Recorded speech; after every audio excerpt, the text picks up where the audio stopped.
yafataga video ari imbere y'inzovu arangije aravuga ati me at the zoo. Rero iyi niyo video ya mbere yagaragaye kuri YouTube, nubwo wenda ariyo yabashije kuba channel ya mbere cyangwa se YouTube channel ya mbere, ntago wenda ariyo yaba yaragize aba subscribers benshi, kuko icyo bita aba subscribers ni ukuvuga ngo ni abantu bashimye ibyo uri gukora cyangwa se bifuza kujya bakurikirana ibyo uri gukora, bakanda kuri hano banditse umutuku handitse subscribe. Rero ntago ariyo ifite abantu benshi, kubera ko tubona ko ari nka dufite rutonde kugeza ku mwanya wenda wa 4.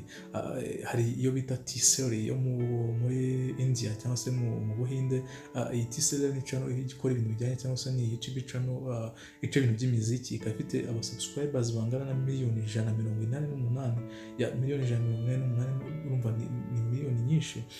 Rero iyi niyo YouTube channel ya mbere ifite abantu benshi cyangwa se abayikurikirana benshi. Tukaza kubona iya kabiri yitwa CoComelon. Iyi CoComelon ikaba ifite miliyoni 115.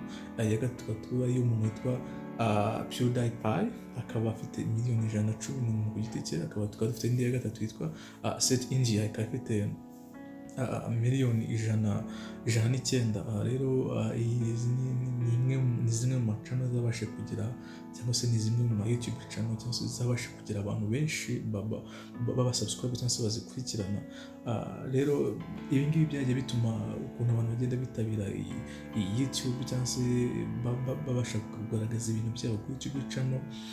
Nkaho tubona ko video ya mbere bashe ku iri popular cyangwa se bashe kurebwa cyane, yagiye circulating cyane, ni video ya ubwo uruganda rwa Nike rwahaga Ronaldinho golden boots cyangwa se inkweto twakwita ko inkweto ya zahabu.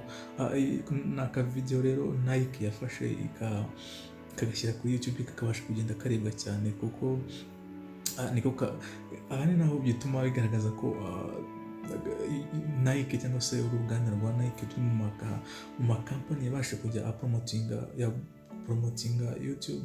So byagiye bituma rero abantu benshi bitabira kureba YouTube kubera Nike, kubera ko video yabashe gushyiraho ubwo bahagarara Ronaldinho inkweto ya zahabu.